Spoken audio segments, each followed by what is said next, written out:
Justicia del Estado de Aguascalientes les da la bienvenida a la conferencia magistral Código Nacional de Procedimientos Civiles y Familiares, retos y perspectivas para su implementación en el Estado de Aguascalientes. Me complace presentar a las distinguidas autoridades que nos acompañan en este acto académico. La maestra María José Ocampo Vázquez, magistrada presidenta del Supremo Tribunal de Justicia del Estado.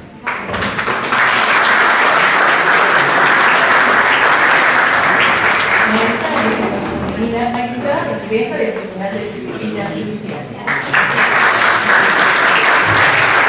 El maestro Mauro René Martínez de Luna, magistrado presidente de la Sala Familiar.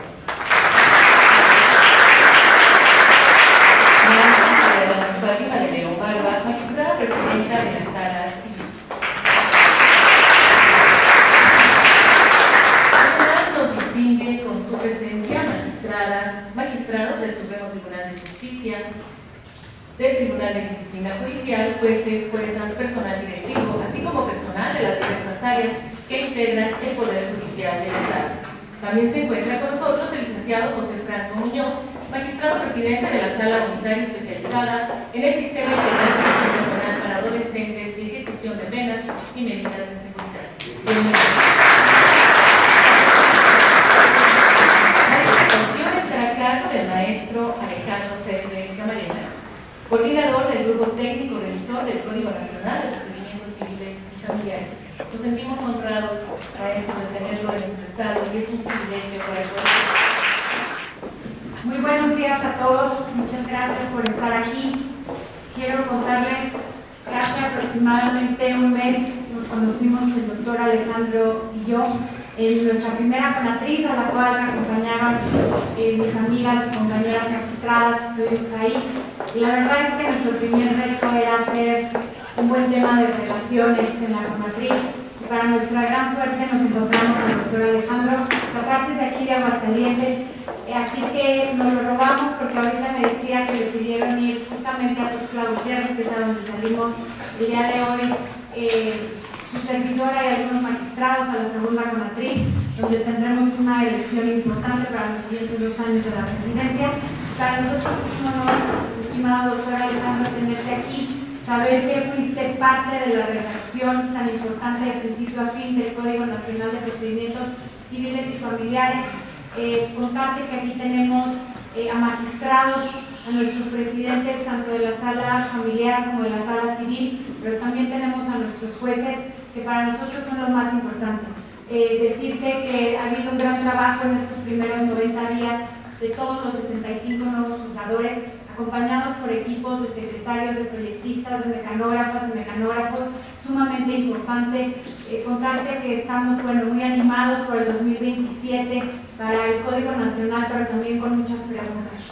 Muchas preguntas que también han surgido dentro de los presidentes magistrados de los diferentes estados, al ser un código donde no tenemos el dinero, como pasó con el tema penal hace algunos años para la construcción de juzgados, pero que también por recomendación tuya nos fuimos a Puebla a visitar a la magistrada del Supremo, la magistrada María Belinda, y allá fuimos el rector y una servidora a ver cómo estaban los juzgados civiles y familiares, y les puedo decir que la realidad es que es otra cosa totalmente diferente. El primer día estuvimos en los juzgados viendo cómo era esta construcción, que son mucho más pequeños que los penales, y el segundo día estuvimos en una audiencia donde en 15 minutos la jueza dio la guardia, dio una medida cautelar, estableció cómo eran básicamente lo que tenía que hacer uno de los tutores, y todo esto se resolvió en 15-20 minutos.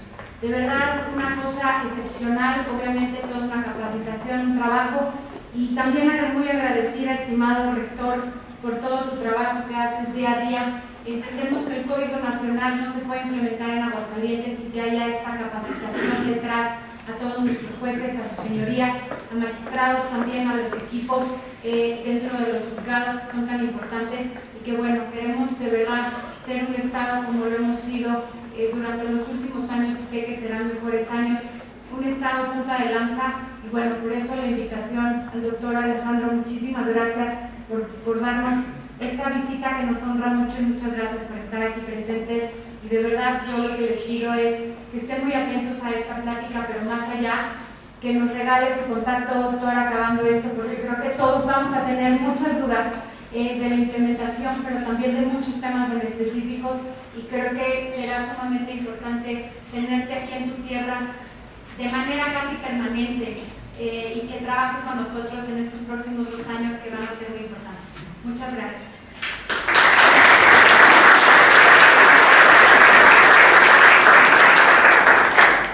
Muchas gracias, magistrada presidenta. Además, también contamos con la visita del magistrado federal en retiro, maestro Herminio Huerta Díaz. Sea bienvenido.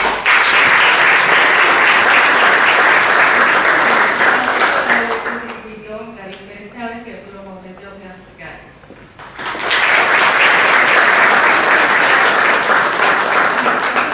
Manuel Cervantes, rector de la Universidad Judicial, dará lectura de la síntesis curricular del dispositivo.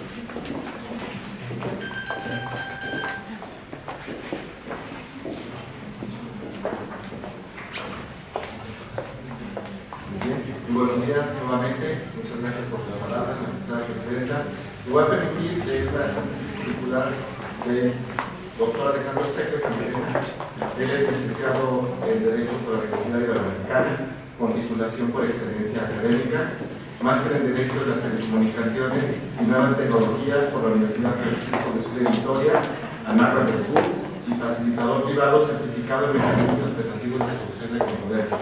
Ha impartido clases y ponencias en la Barra Mexicana, Colegio de Abogados, en el Ilustre Nacional Colegio de Abogados de México, Asociación Nacional de Abogados de Empresa, ANADE, en la Escuela de Formación Judicial del Poder Judicial de la Federación, Grupo Penal Blanche, Colegio Nacional del Notariado Mexicano ACE, Colegio de Notarios del Estado de Jalisco, Universidad Mexicana, Autónoma de Yucatán, del Estado de Morelos, Universidad Autónoma del Estado de México, División de Educación Continua de la Facultad de Derecho de UNAM, en las Escuelas Libre de Derecho de Puebla, Chiapas, el Seminario de Actualización Fiscal y Legislativa, Notario Miguel Ángel Fernández Alexander, Centro de Estudios Jurídicos Carmona de la C, Universidad Juárez del Estado de Durango, Instituto Fénix, IntelliJuris, así como en los poderes judiciales y supremos tribunales del Estado de México, Jalisco, Morelos, Michoacán, Puebla, Nuevo León, Hidalgo, Veracruz, Chihuahua, Zacatecas, Tamaulipas, Aguascalientes, Tabasco, Chiapas, Durango, Colima, Oaxaca, Querétaro, entre otros.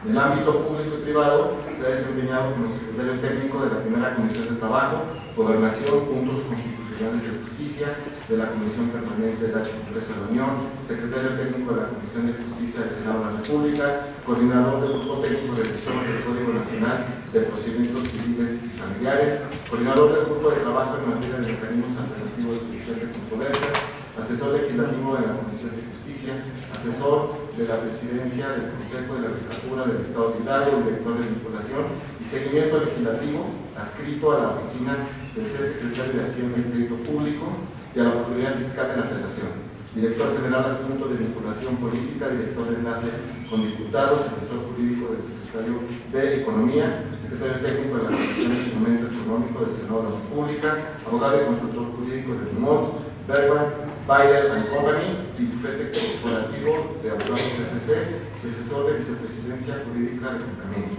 Actualmente se encuentra asesorando a diversas entidades federativas, obviamente en la implementación del Código Nacional de Procedimientos Civiles y Familiares. Bienvenido.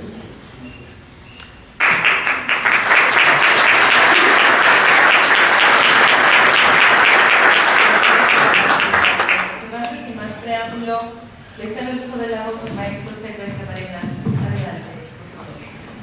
Hola, ¿qué tal? Muy buenos días. Yo sé que hacen un gran esfuerzo abandonando por un momento sus áreas de trabajo, sus salas y los juzgados. Pero para mí es un honor volver aquí a Aguascalientes. Yo nací por ahí, no voy a decir el año seguramente, pero nací aquí en Aguascalientes. Mi familia materna tiene ascendencia en Aguascalientes, entonces conozco a Aguascalientes muy pequeño, aquí me la vivía todos los años de mi niñez y mi juventud, pero por cuestiones de a donde lo llevo a la vida, mi formación se da en el centro, sobre todo en la Ciudad de México y también en Puebla y en varias entidades pero para mí es un gusto volver. Estuvimos aquí hace 2 años, precisamente dentro de los foros para elaborar la Ley General de Mecanismos Alternativos de Solución de Controversias, un tema que vamos a platicar recurrentemente en vinculación con el Código Nacional. ¿De acuerdo? Yo quiero que esto sea un diálogo, no un monólogo, que se sientan con la libertad de hacer las preguntas que les puedo responder bien, si no haré el intento por darla. Yo sé que hay muchas dudas. Bueno, hay muchas dudas, puede haber muchas dudas, pero la idea es que reflexionemos un poquito sobre lo que viene para Aguascalientes y viene para todo el país. ¿De acuerdo? Siempre les hago una pregunta, sea foro de estudiantes, de litigantes, o de magistrados, jueces, es ¿quién leyó el Código Nacional completo? Yo veo que aquí ya traen, por lo menos, ya traen el libro, traen una versión de las más caras que hay del Código Nacional. Es ese libro que viene con tesis y algo que no tiene para con el sistema jurídico mexicano. Pero ¿quién ya leyó el Código Nacional? Le digo, sean francos. Usted, malo sería que la universidad principal no fuera teniendo conocimiento.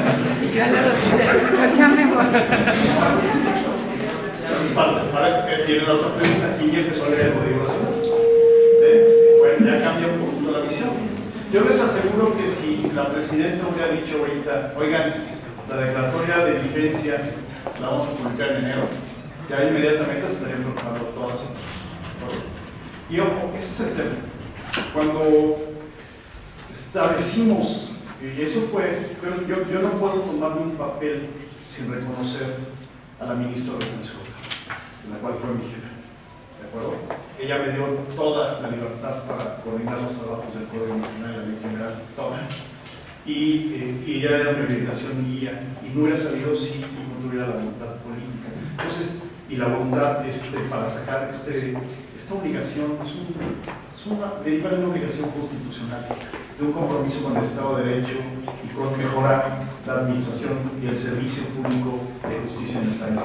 Entonces, aquí lo que quisiera compartirles es qué es lo que viene. Cuando estábamos definiendo el transitorio, el segundo transitorio, el plazo, porque fue un tema entre un servidor y ella, de cuánto tiempo habría que otorgar a las entidades federativas para cumplir el Código Nacional.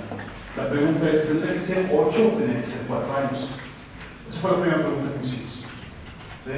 Porque ustedes conocieron la implementación del sistema procesal penal acusatorio, la reforma del 18 de junio de 2008. ¿De acuerdo? Y ahí se dio un plazo de 8 años, 8 años para la implementación del sistema, no para el Código Nacional de Procedimientos Penales, eso fue publicado el 5 de marzo de 2014. La pregunta es, bueno, 4 u 8 años, decidimos dar un plazo de 4 años, digo, al final de cuentas, plasmarlo en el segundo transitorio así. ¿Y cuál fue la razón? Este sistema, esta normativa fue ideada hace más de 10 años en los diálogos de justicia cotidiana, ¿sí?, por otras administraciones, y estaba pensado para implementarse a partir a más tardar de 2018 o 2019. Pensamos que si nosotros establecíamos 8 años en el segundo transitorio, hubiera pasado algo como lo que pasé en la pregunta que ahorita les hice a ustedes. ¿Sí? Si hubiéramos establecido plazo de 8 años, 1 de abril de 2031 con fecha límite para la implementación del Código Nacional, ni ustedes ni yo estaremos aquí. Seguramente llegará el año 2030, un año antes, y entonces sí nos estaremos preocupando por lo que viene. ¿Sí? Ese es el tema. Han pasado 2 años y 5 meses desde la publicación del Código Nacional y a lo mucho 31 entidades federativas se han dedicado nada más a la capacitación, formación y a ver el cómo sí. Y solo una entidad federativa, lo que es la Ciudad de México, pues tuvo el valor de emitir su declaratoria de vigencia el año pasado y colapsó. Y es lo que vamos a platicar ahorita. ¿Sí? ¿Qué fue lo que complicó a la Ciudad de México? Donde se conoce al menos el 12% de los litigios a nivel nacional y tiene un presupuesto de 8,000 millones de pesos. ¿Sí? Y casi el conocimiento de 300,000 asuntos al año. ¿Qué fue lo que colapsó? Porque ese es el ejemplo de lo que no debemos hacer. ¿De acuerdo? ¿Y qué es lo que viene para Aguascalientes? Coincidí con la presidenta en Jalisco, en la reunión de la CONATRIC, y a petición también de otra presidenta, la vicepresidenta Rebeca Lado, que preside el Tribunal de Hidalgo, me pidió formalmente plantear ante el grupo de trabajo de los 32 presidentes y presidentas de países la posibilidad de ampliar el plazo, de que haya un acuerdo primero unánime en el seno de la CONATRIC, de que se ampliara el plazo, se solicitara el plazo de ampliación al Congreso de la Unión, al Secretario de Gobernación, a la Consejería Jurídica Ejecutiva, para efecto de que las entidades federativas puedan estar en condiciones óptimas de implementar el Código Nacional como se debe. Puede ser una posibilidad, seguramente va a pasar. Si nos lo amplían 1 o 2 años más, ¿qué va a cambiar? Lo que nos comentamos. Tenemos que empezar a partir de ahora. Ustedes ya empezaron hace un mes. El 23 de octubre usted constituyó una comisión para la coordinación del sistema de implementación de justicia civil familiar, y lo interesante de esa comisión es que no se quedó en el seno del Poder Judicial, lo amplió al Poder Ejecutivo y al Poder Legislativo, y así es como se debe trabajar. ¿De acuerdo? No lo han hecho las demás entidades federativas. Yo lo traté de hacer en Hidalgo y por las cuestiones de las lluvias y todo eso tuvimos que paralizar un poquito, pero ustedes ya dieron el primer paso. Ahora vamos a ver hacia dónde se debe centrar esa comisión. ¿De acuerdo? Si se fijan el nombre, dice retos y perspectivas para la implementación del Código Nacional, y el primer reto es la pregunta que hice. ¿Dónde me ayuda el Código Nacional? Entonces yo no puedo pasar a los retos sin hablarles un poquito de lo que tiene el Código Nacional.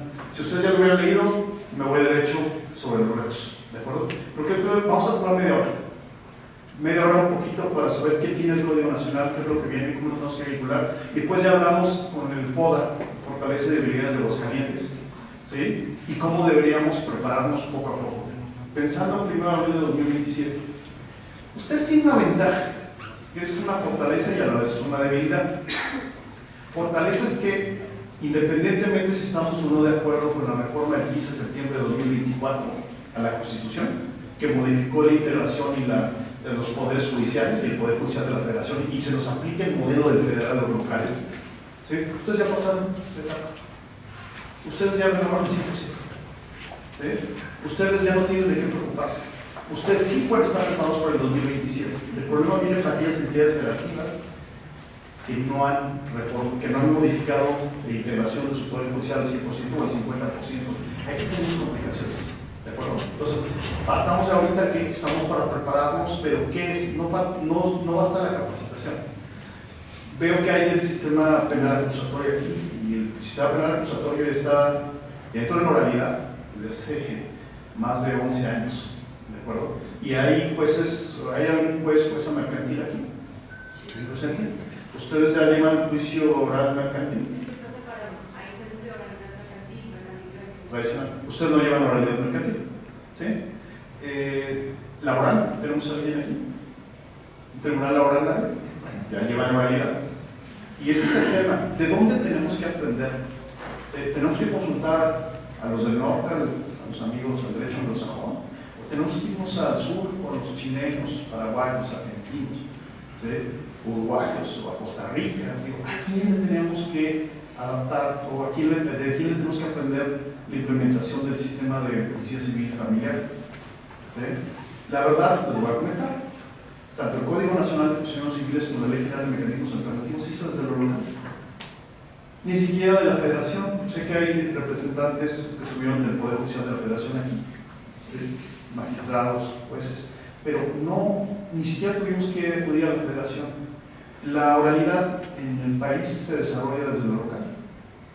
¿Sí? Había varios, 7, 8 modelos de implementación de justicia civil y familiar en el país: Chihuahua, Nuevo León, Estado de México, Puebla, Campeche, Yucatán, Quintana Roo, entre otros que habían ya desarrollado la oralidad civil y familiar, o la oralidad familiar, con ciertas, con ciertas peculiaridades. Entonces, lo que hicimos nosotros en la integración del Código Nacional es, a ver, ¿qué hacemos?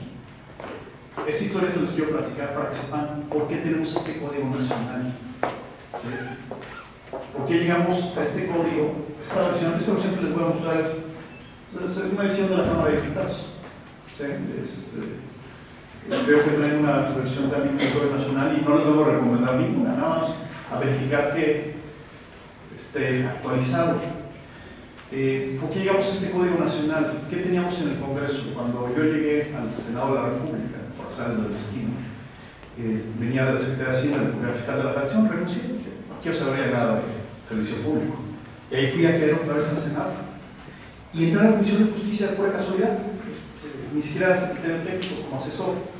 Lo primero que me encargan en abril de 2022 es dictaminar el Código Nacional de Prisión Civiles y Familiares. Me lo pidieron a mí.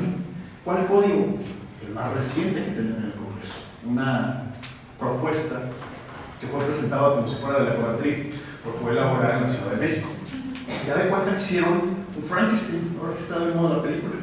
Cada quien aportó, pero no verificaron el producto, entonces era terrible. Pero aún así, me dediqué a hacer el dictamen para que se sometiera al Senado de la República. Y así va a votar. Inclusive nada más busqué la modificación de un transitorio, lo platiqué con Hacienda, sabía que si no trabajaba con Hacienda se nos iba a caer cualquier producto legislativo. Entonces, cuando sí iba a votar, todavía no llegaba la ministra Escudero, presidenta del Senado, pero ella no estaba en la función, y de repente se prendieron las alarmas en el país. Gracias a Dios. Y inmediatamente los telefonazos y todo eso hacia el Congreso es paren. ¿Por qué? Porque ese proyecto no fue consultado, no fue socializado. ¿Sí? Entonces se paró la aprobación de ese Código Nacional y lo que hizo el Congreso, la Cámara de Diputados y Senadores, es empezar a hacer parlamento abierto. Cada quien puso lado, primero el Senado y la Cámara de Diputados. Entonces cada quien empezó a hacer foros. El Senado empezó a hacer foros en junio de 2022. Yo seguía como asesor ahí de la comisión, nada más tomaba nota de lo que se iba realizando en los foros. Y poco a poco, quien presidía era el senador Rafael Espino de la Peña, de Chihuahua.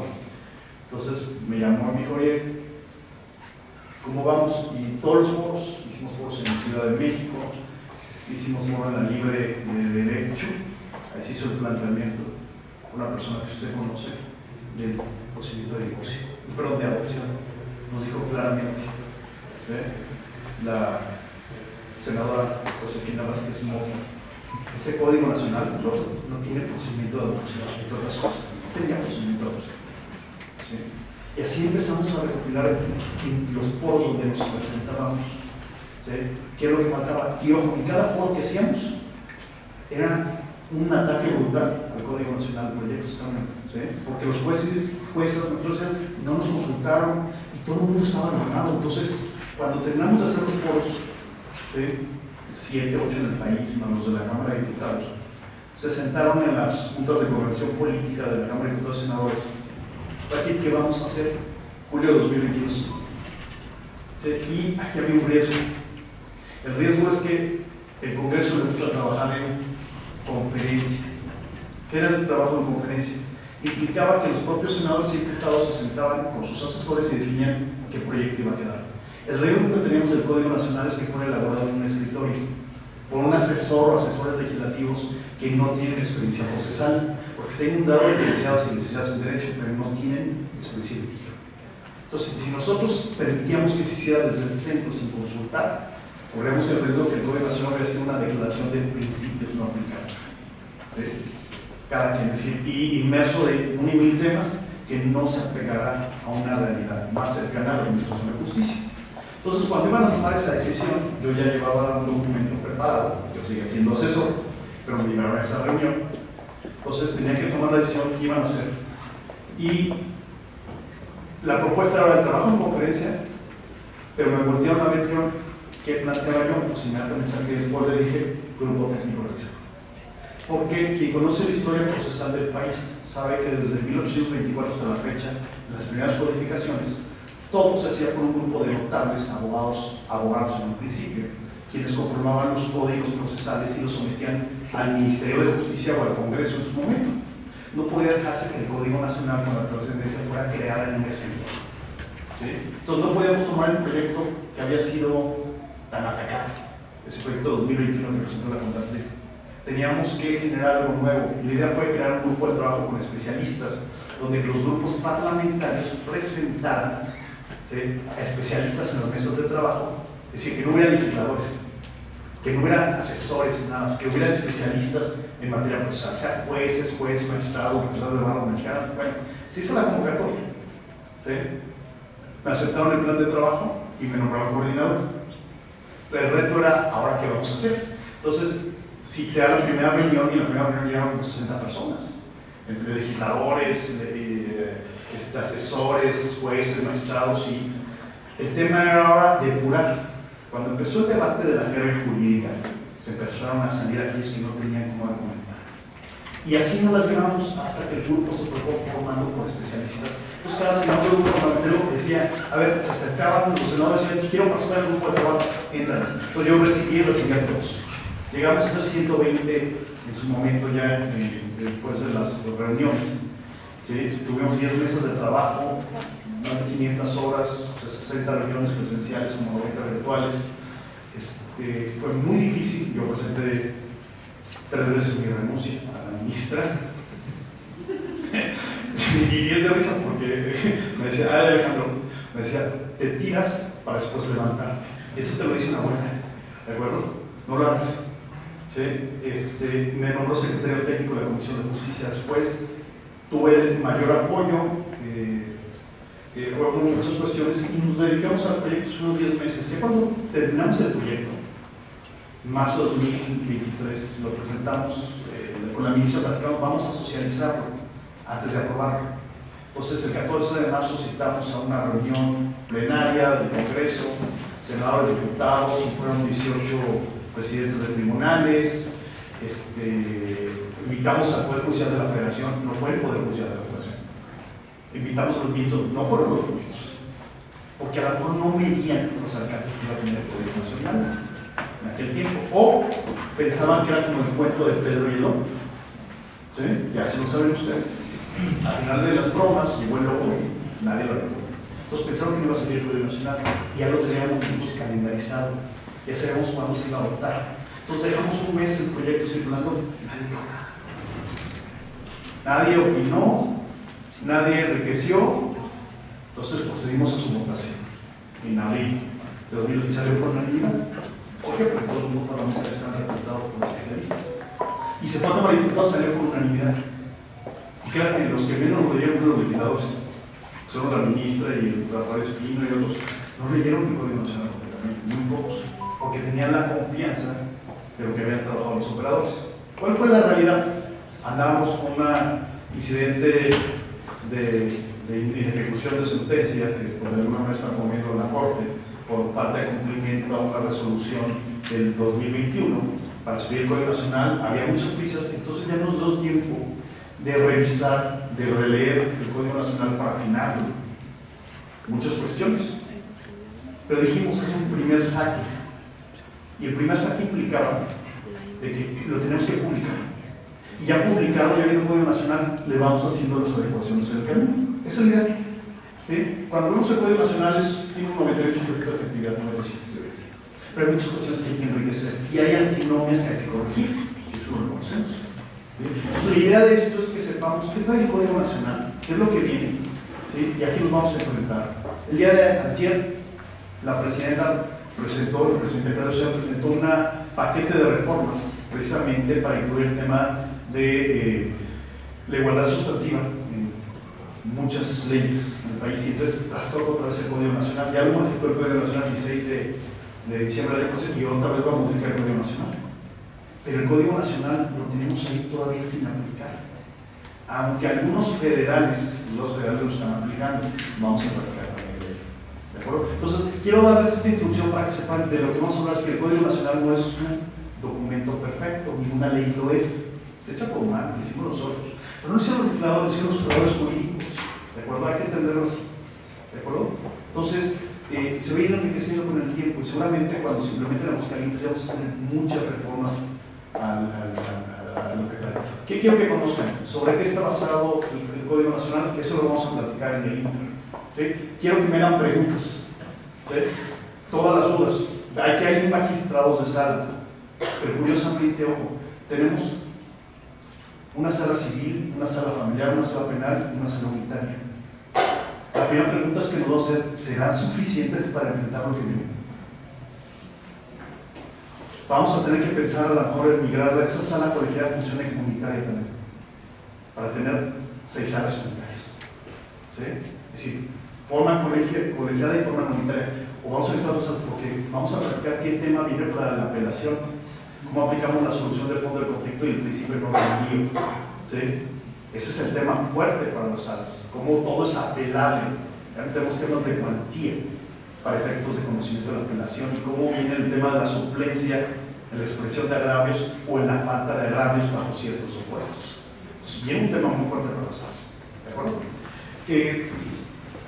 Voy a servirme de una presentación y, ojo, durante las conferencias que hago en el país siempre me preguntan, oiga, ¿nos va a dejar la presentación? Y siempre les digo, no. Me dicen, ¿por qué? Porque el Código Nacional es este, no mi presentación. Yo no les voy a dejar una presentación, quiero que lean el Código Nacional y lo lean una vez.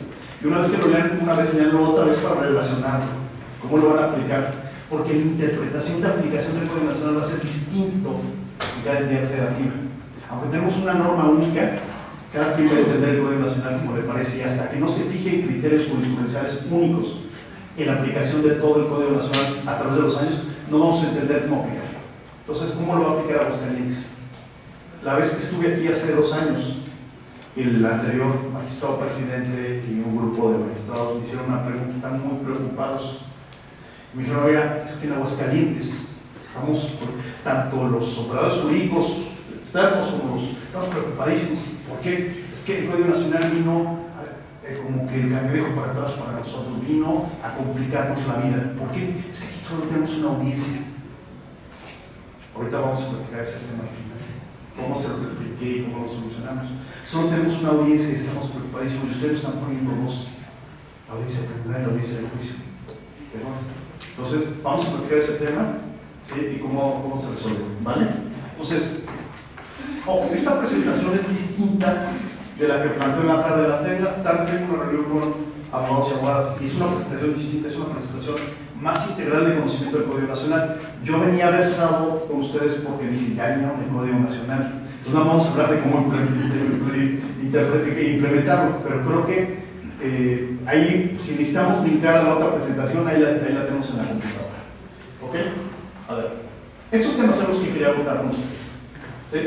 Vamos a empezar en el tema del acceso a la justicia, lo que representa la oralidad y la inmediación, ¿sí? Del Código Nacional. ¿Sí? ¿Cuál es el impacto en la justicia local aquí en Aguascalientes? ¿Qué pasa si se amplía el plazo? ¿Qué hay que hacer si hay una ampliación del plazo para aplicar el Código Nacional? A ver, ustedes me pidieron su reforma judicial. Ya tuvieron elecciones. ¿Qué sigue? ¿De acuerdo? ¿Cómo vinculamos? Es decir, al final de cuentas, el entender el Código Nacional que está pensado cuando todavía había Consejo de la Judicatura y poderes judiciales, y cómo van a venir ciertos cambios en su aplicación, dónde participa, quién va a participar, qué va a ser el órgano de administración judicial sobre lo que establece el Código Nacional.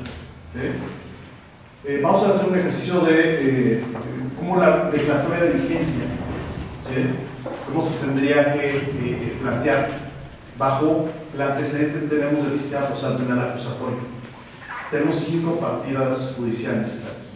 ¿Cómo iniciaron ustedes? No iniciaron por la docena, iniciaron por la partida tercera, y así estuvieron brincando hasta llegar finalmente a la ciudad de Aguascalientes. ¿Sí? Vamos a ver FODAS, fortalezas y debilidades para Aguascalientes, cómo planificar, y ojo, tengamos muy en cuenta, creo que desde la visión como abogados o jueces, licenciados de Derecho y licenciados de Derecho, nos es muy difícil a veces entender el tema de la justicia alternativa. Y hay que cambiar el chip. El Código Nacional fue elaborado, ¿sí?, pensando en que venía algo después del Código Nacional. Cuando hicimos el primer foro en el Senado, el 9 de junio de 2022, ¿sí?, fueron igual presidentes de poderes judiciales, barras, las 3 barras más importantes del país, pero fue el exministro Cosío. El exministro Cosío, cuando tomó la palabra, dijo algo muy claro.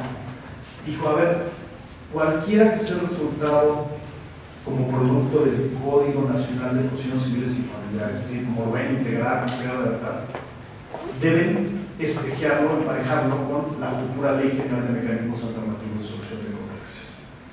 Y dio sus razones, dijo, porque si no, va a colapsar el sistema de justicia en México por la judicialización constante, permanente y sin trascendente. Entonces, ahí eso me quedó muy claro. cuando llega el ministro de Relaciones Escobar, la presidenta de la Comisión de Justicia, me dice: Alejandro, ¿qué tenemos que sacar? Le dije: el Código Nacional, la Ley General, y obviamente la regulación de cannabis. Esa ya no la saqué y que se levantó. ¿De acuerdo? Pero ya sabíamos que venía la Ley General, a pesar de que no estamos versados en mecanismos alternativos, teníamos que dejar abierta la puerta para la mediación y la conciliación. Y ojo, hay otro tema que se planteó durante la intervención del Gobierno Nacional. Hubo un grupo muy fuerte que estuvo presionando, tocando puertas, inclusive brincándome como gobernador, tratando de que por dedazo se diera esto de que establecer la mediación prejudicial. Es decir, que antes de acudir a un juicio civil o familiar, tuviéramos que acudir. ¿Está el SENA aquí presente? ¿No está la titular del SENA? Es titular, ¿verdad? Okay. Hubiera sido bueno, por la tarde está, pero ojo, que antes de acudir, antes de que nos admita la demanda en materia civil familiar, tuviéramos que ir al SENA, el Centro de Justicia Alternativa, y fuéramos una junta informativa, y si no regresamos con el certificado, así como en materia laboral, no nos admitía la demanda. Dijimos: no, todos estamos en la mesa porque éramos abogados. Dijimos: no, de ninguna manera. Empezamos a ver, y eso que no estamos muy, es decir, nuestra visión de abogado primero nos dijo no, pero las cuestiones estructurales, las barreras, nos daban la razón. Pero ojo, eso no quita que a futuro, con el pasado de los años, vayamos a seguir el modelo español. España emitió la ley 01/2025 de la Ley de Eficiencia del Servicio Público de Justicia este año. Y a partir del 2 de abril, en materia civil y mercantil, hay que agotar un medio de acuerdo de solución de problemas, si no nos admite la demanda.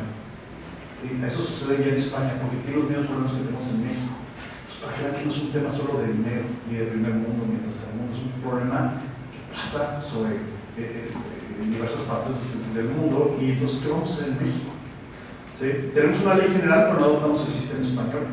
Todavía cuando estamos en la ley general, había mucha presión que adoptar una mediación prejudicial. No lo quisimos hacer, porque tenemos que poner un piso parejo entre los centros de justicia alternativa en el país.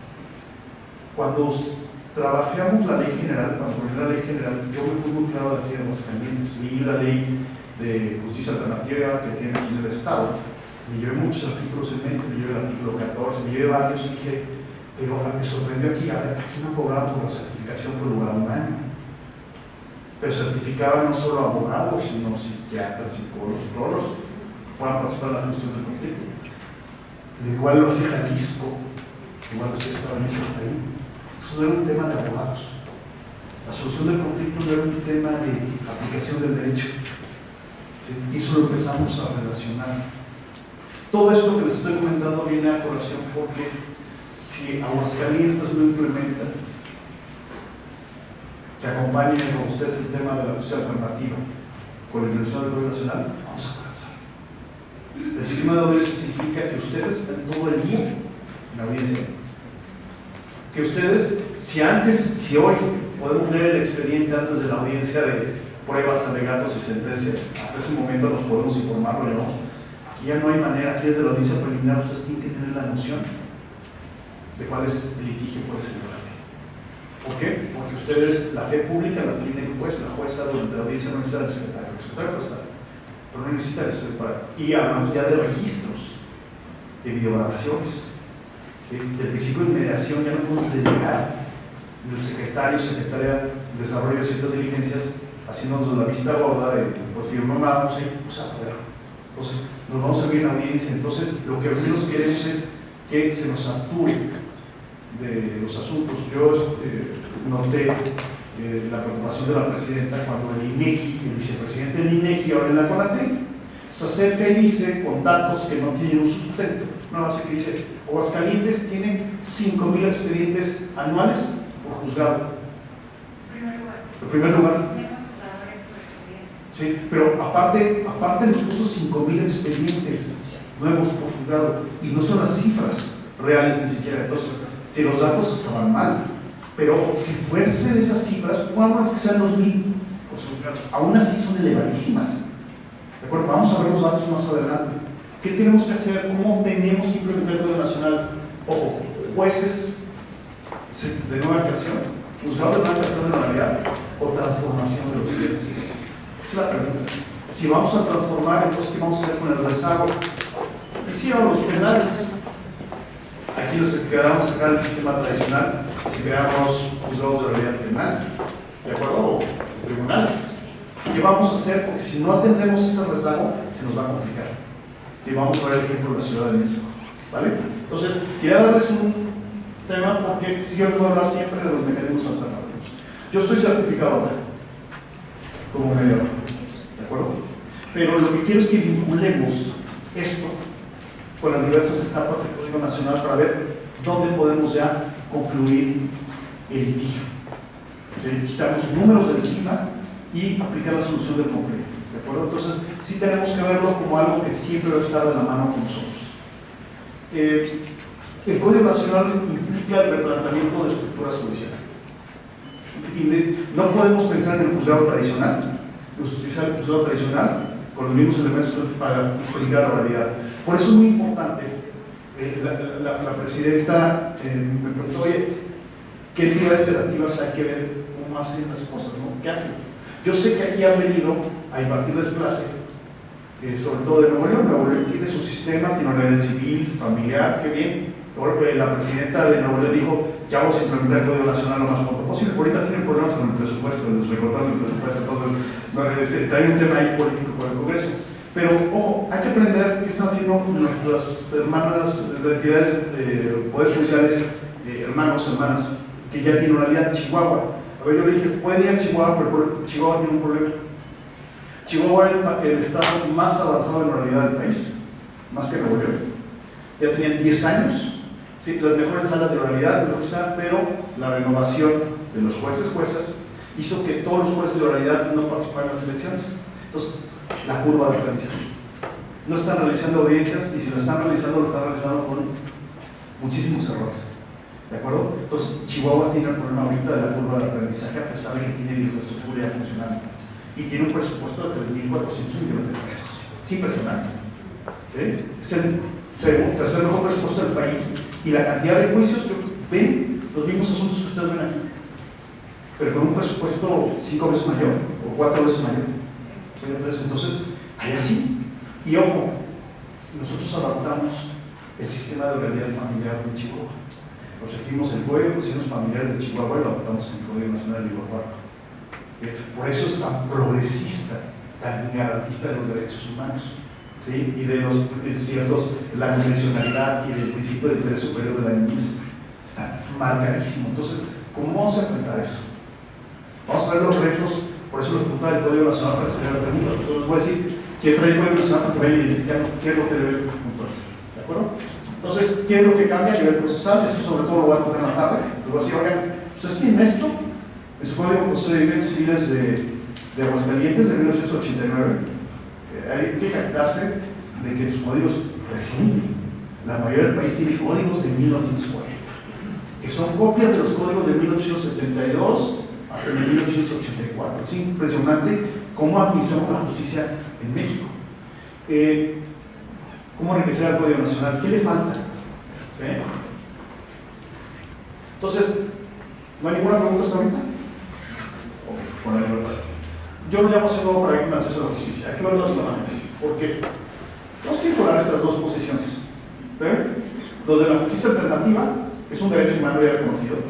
¿Sí? Las tesis del Poder Judicial de la Federación, de alguna manera ya en las tesis, los criterios que establece es que, ojo, el hecho de que esté contenido en el artículo 17 constitucional implica que se considera un derecho humano de acceso a la justicia también alternativa. ¿De acuerdo? Y normalmente nos dicen es que está peleado con la justicia formal. No es cierto. Más bien, el CEJA está aquí en el Poder Judicial. Es parte, es un órgano auxiliar del órgano de administración. ¿De acuerdo? Y, ojo, la certificación la amarramos en la ley general para que solo los poderes judiciales puedan certificar a las personas facilitadoras, públicas o privadas. Nadie fuera de eso, nadie, ni conocer, ni la SEP, ni ninguna institución. Son los poderes judiciales. ¿Por qué? Por el efecto de la cosa juzgada. No podíamos regalarla por el Poder Judicial. ¿De acuerdo? Entonces, artículo 17 constitucional, básico. Usted lo conoce. Nos prohíbe la vindicta privada. Nadie puede hacerse justicia por propia mano, ¿vale? Eso lo sabemos. Después, el segundo enunciado, el segundo párrafo, nos habla de la obligación del Estado de impartir justicia. Ahí están los tribunales, ahí está el Poder Judicial de Aguascalientes. Pero, para que falta que los plazos y términos que exigen las leyes, y dio su resolución de manera corta, completa y parcial. Cuando vamos con el justiciable, con el ciudadano, le preguntamos de esto, oye, ¿cómo te fue tu procedimiento? No, pues no he terminado, pero ¿cuándo lo hizo? Hace un año y medio. ¿De acuerdo? Entonces, la justicia no es cuando nos completa y parcial. No es un tema de Aguascalientes, es un tema del país. ¿De acuerdo? ¿Por qué? Por los formalismos procesales que tenemos, por la saturación de asuntos, por las estructuras y por las limitaciones presupuestarias. Son muchas cuestiones los que van. ¿De acuerdo? Claro. Pero lo que quería acentuarles esto es que el artículo 7 constitucional nos establece esta modificación del 15 de septiembre de 2017, esta incorporación, este tercer párrafo. Fíjense la trascendencia, ¿no? Dice, siempre que no se afecte la igualdad entre las partes, el debido proceso o los derechos en los juicios, en los procedimientos, si ellos se forman de juicio, las autoridades deberán privilegiar la solución del conflicto o sobre los formalismos. Y quedaba solo como un mero principio constitucional y no había bajado a normas secundarias o a leyes nacionales. En el Código Nacional, cada artículo se pensó bajo esta lógica. Por eso vienen cambios. Por eso vamos a decir, oye, cuando leen, oiga, ¿por qué no veo el recurso de revocación? No hay. ¿Por qué? Milagros. Hace que el procedimiento se vaya a... Oiga, pero ¿por qué no tengo apelaciones para esto, para el otro, interprocesales? No. Esto valer hasta la resolución de fondo. ¿Por qué? Entonces empezamos a pensar bajo esta óptica. Después, ojo, ¿por qué el asunto ya no vuelve de segunda instancia a primera instancia? ¿Por qué una vez que hay una apelación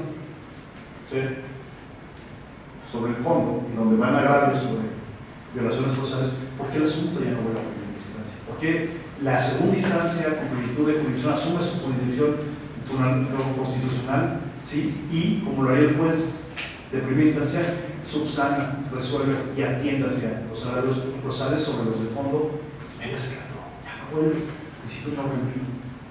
¿Sí? Lo voy a explicar con detalle, vamos a ver el artículo 916 del Código Nacional, lo vamos a entender. ¿Okay? Solución del fondo del conflicto. Queremos llegar lo más rápido posible a una sentencia que resuelva el fondo. Adelante. Gracias, doctor. Soy Quino Tavares, consumidor familiar. Sobre esta idea de solución contra el conflicto, he tenido la posibilidad de platicar con compañeros abogados de política sobre el cumplimiento internacional. Y no he encontrado la forma de explicar el por qué fijar un término distinto para la oficina de demanda en materia civil. Porque es plazos para contestación de demanda. Sí, porque entiendo yo que, bueno, teniendo el código me parece loable la labor que se hizo, nos va a dar muchos dolores de cabeza, sí, pero es interesante lograr dentro del Código Nacional. Me dicen que estoy enamorado de él, y la verdad es que sí. Voy a trabajar menos y voy a tener la oportunidad de estar con la gente, con los justiciables, ayudándoles a resolver el problema.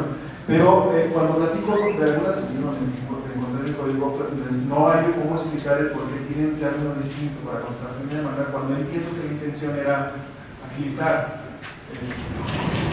La única explicación que doy es que la materia familiar obedeció a la elaboración obedeció a un proyecto de trabajo distinto a la materia civil y se quedó el término así como otras cosas que están así, pero no sé. Sí, va de la mano. Sí, va de la mano. A ver, yo no hice cambios al Código Nacional si no era observado y si yo no veía el interés ahí. Es decir, si alguien no hacía el planteamiento en mesas de trabajo sobre esto, el Código Nacional continuaba en sus términos como estaba. Porque para trabajar el Código Nacional partimos del proyecto rechazado. Para no empezar de cero, lo que hice fue agarrar el proyecto rechazado y en cada reuniones yo compartí un cuadro que decía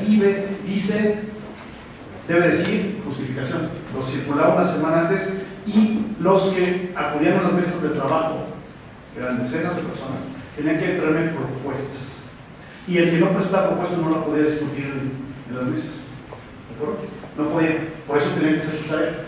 Entonces yo partí del proyecto viejo y el proyecto viejo lo transformamos y hicimos un nuevo. Ese es el Código Nacional, lo partimos de cero. Entonces muchos de los artículos que no fueron observados del anterior quedaron en cuanto a los plazos, por ejemplo. Entonces lo que se refiere el juez es que como el juicio ordinario civil oral ¿sí? Más bien las reglas generales que aplica el juicio oral civil dice que la demanda se debe contestar en 15 días. Pero cuando vamos al libro cuarto de la justicia familiar, tiene reglas especiales, dice 9 días. ¿De acuerdo? ¿Okay? Entonces empezamos a ver una diferencia en materia civil y familiar. Digo, creo que en materia familiar se justifica la celeridad, sobre todo, de ahí el procedimiento. En 15 días es más garantista. ¿No quieres utilizar los 15 días? Pues contestan igual. Contestan en 8, por decir, es la cuestión. Pero cuando empezamos a ver los procedimientos especiales en materia civil, todos se rigen por 15 días, inclusive lo que nosotros tenemos como juicios humanos o juicios especiales. Todos tienen 15 días de concesión de nada, salvo el juicio ejecutivo civil oral que tiene 9. ¿Y para la recomendación? Sí. ¿Por qué? Es la pregunta, ¿por qué damos eso? Debería ser el mismo término. Lo que hicimos fue que se aplican los mismos términos para la concesión de demanda, las mismas reglas. Empezamos por ahí, ¿no? Pero después vamos al juicio oral sumario, que va a ser el juicio rector. Ese es el juicio a la larga que va a dominar todos los poderes judiciales. Lo que vio la presidenta en Puebla fueron salas de oralidad hechas para el juicio oral sumarísimo. El juicio oral sumario lo adoptamos de Puebla. No porque yo tenga ascendencia también en Puebla, sino porque había un magistrado civil de Puebla que dijo: nosotros tenemos el juicio oral sumarísimo. Nos empezó a explicar cómo en la pandemia, cuando todo el mundo estaba paralizado, los poderes judiciales, se acordaron ellos que desde 2005 tenían un juicio que se llama juicio oral sumarísimo y desarrollaron las salas de oralidad nada más para ese juicio, para alimentos, alimentos, guardia y custodia, régimen de progreso, cuestiones muy sencillas, pero lo hicieron tan correcto que es como si llevaran un juicio oral familiar con protocolos, video grabado, ¿sí? Es decir, está muy bien presentado. Ellos dan una versión para el juicio oral sumarísimo, nosotros agarramos el juicio oral sumarísimo y lo convertimos en el Código Nacional. Si lo modificamos, todas las trabas que ellos tenían, nosotros lo modificamos. ¿De acuerdo? Entonces hicimos un juicio 100% oral, por comparecencia y video. Y la concesión de la demanda se da en un plazo mínimo de 5 días a partir del emplazamiento. Y se resuelve el asunto, se puede resolver justo cuando está contestando la demanda por comparecencia. Ahí se puede acabar. ¿Sí? ¿Okay? Ese es el juicio que hay que pensar cómo lo vamos a resolver. Porque está, si es 100% oral, no hay expediente físico, hay expediente electrónico nada más. Y todo es por comparecencia, todo es video grabado, desde la presentación de la demanda hasta la contestación. Entonces, ¿cómo lo vamos a desarrollar? Creo que a la larga primero tenemos que pensar en las salas de oralidad civil, la oralidad familiar, y después ya vemos quién se especializa en el juicio oral sumario. ¿De acuerdo? Entonces, espero haber solventado por razón. No hay una explicación lógica. Seguramente, si hubiéramos hecho más revisiones, se hubieran puesto sobre la mesa, ¿por qué no manejamos 9 días para los que no son ejecutivos, arrendamiento, hipotecario y eso lo dejamos? Pero la pregunta es al revés: ¿por qué les dimos tanto tiempo a los que tenemos como especiales? En el ejecutivo, en el arrendamiento inmobiliario, y sobre todo en el hipotecario. Esa es la verdad. Ojo, el Código Nacional no regula acciones, regula vías, regula juicios. Pocos. Vamos a un código, vamos a entidad de federativa y cada código, ojo, a ver, ustedes son abogados o abogadas. Antes de ser juzgadores seguramente litigaron. ¿Quién litigó? Ok. Y tenían que, si litigaban fuera de Aguascalientes, era aprenderse un nuevo código procesal, ya sea civil o familiar, que tenía reglas distintas, los plazos, ¿sí? En lo que tenías que acompañar a la demanda, si tenías que ofrecer o no ofrecer las pruebas desde el escrito de demanda. Ojo, aquí tenemos periodo de ofrecimiento de prueba. El Código Nacional no lo cambia, dice no, las pruebas van desde los escritos que fijan la litis. Primer cambio. ¿Por qué? Porque si tú tienes un periodo de ofrecimiento de pruebas, estás alargando el procedimiento. Entonces quitamos el periodo de ofrecimiento de pruebas. Después tenemos ojo, ustedes simplificaron algo que no han hecho las entidades federativas. El desahogo probatorio lo hacen en una sola audiencia. Las demás entidades federativas tienen un plazo probatorio de desahogo donde meten diligencias durante 30 o 40 días y todas por su lado. No, aquí, Código Nacional, concentración y continuidad. ¿De acuerdo? Entonces, así fue enfocado este sistema. ¿De acuerdo? No se inventó, se tomó de la experiencia que ya tenían las entidades federativas. Pero en materia familiar, nos fuimos con los más avanzados y en su momento que era Chihuahua. Ahorita ya no puedo decir, ahorita ya no puedo decir. Y Puebla ahora, y vamos a tocar Puebla, su fortaleza es, bueno, tienen ya la realidad en materia familiar, no tiene que ser la civil, ya la dominaron como tal. Y no es un tema de recursos nada más, Es un tema de cómo saber planificar esas las cosas. Dijo Puebla, yo en junio del siguiente año estoy publicando mi declaratoria de vigencia. No sé si sigan así. Ellos, a mí me lo dijeron. Bueno, siempre el tema es el dinero, ¿de acuerdo? Entonces, Código Nacional, solución del fondo del conflicto, ¿de acuerdo? Pero hay un quinto párrafo que fue establecido desde la reforma del año 2008, que nos dice las leyes crean mecanismos alternativos de solución de controversias. No dice cuáles, se tiene que todas. Todas las leyes deben que tener la justicia alternativa inmersa, ¿de acuerdo? Lo aplicamos en el Código Nacional. Cuando le hablamos del Código Nacional, tenemos que pensar que es un documento, es una ley que se vincula con otras leyes, siempre. No es un documento absoluto, es un documento relativo, se relaciona con Ley General de Mecanismos Alternativos, Ley General de los Derechos de Niños y Adolescentes, Ley General de Acceso a las Mujeres a una Vida de Violencia, muchas leyes, ¿de acuerdo? Está vinculado, ¿va? Su aplicación. Entonces, quiero que quede muy claro, nosotros creemos que nos da el artículo 17 considerar entre la prohibición de hacernos justicia por propia mano y la obligación del Estado de impartir justicia, hay un punto medio que reconoce como derecho humano, que es la posibilidad de justiciar de acudir a la justicia alternativa y solucionar su conflicto con la nueva Ley General de Mecanismos Alternativos. Así está planteado. Entonces, ojo, yo sé que lo estoy trabajando en el interior del tribunal, van a tener una nueva Ley de Mecanismos Alternativos de solución de controversias. Y el esquema que viene en el Código Nacional va a cambiar un poquito como tenemos. Hoy en día, si vamos al CEJA, aquí, y hay un procedimiento de mediación y hay un convenio, el convenio registrado tiene efectos como título ejecutivo. ¿Y qué implica el título ejecutivo? Juicio ejecutivo. Es decir, un procedimiento. No, el Código Nacional dice, una vez que hay convenio y el registrado procedimiento, cosa juzgada. Vía de premio. Y el Código Nacional, artículo 934 nos dice, el convenio de mediación, conciliación, inclusive de transacción, tienen acceso a la vía de premio directa. Y esa es la manera en que tenemos que cambiar los jueces y las juezas. Hoy en día, ustedes tienen convenio de transacción también en el Código Civil, ¿verdad? ¿Les llegan con los convenios de transacción los abogados? ¿Qué hacen ustedes? Ah, no, lo tengo que revisar, homologar, aprobar. ¿Por qué? Si ahí tiene efectos de cosa juzgada para las partes. Esa visión la tenemos que cambiar. Yo lo entiendo porque somos servidores públicos y tenemos que aplicar el tercer párrafo del artículo primero posibilidad de garantizar los derechos humanos. Y los particulares no lo hacen. Pero eso ya lo cubrimos en la ley general. Y eso viene un cambio en la estructura del Centro de Justicia Alternativa como va a trabajar ahora en adelante. ¿De acuerdo? Entonces, ojo, esta visión quiero que la pensemos porque la primera pregunta que nos vamos a hacer, ¿quién es el dueño del conflicto? ¿El Estado? ¿La sala? ¿El juez? ¿El abogado? ¿O son las partes?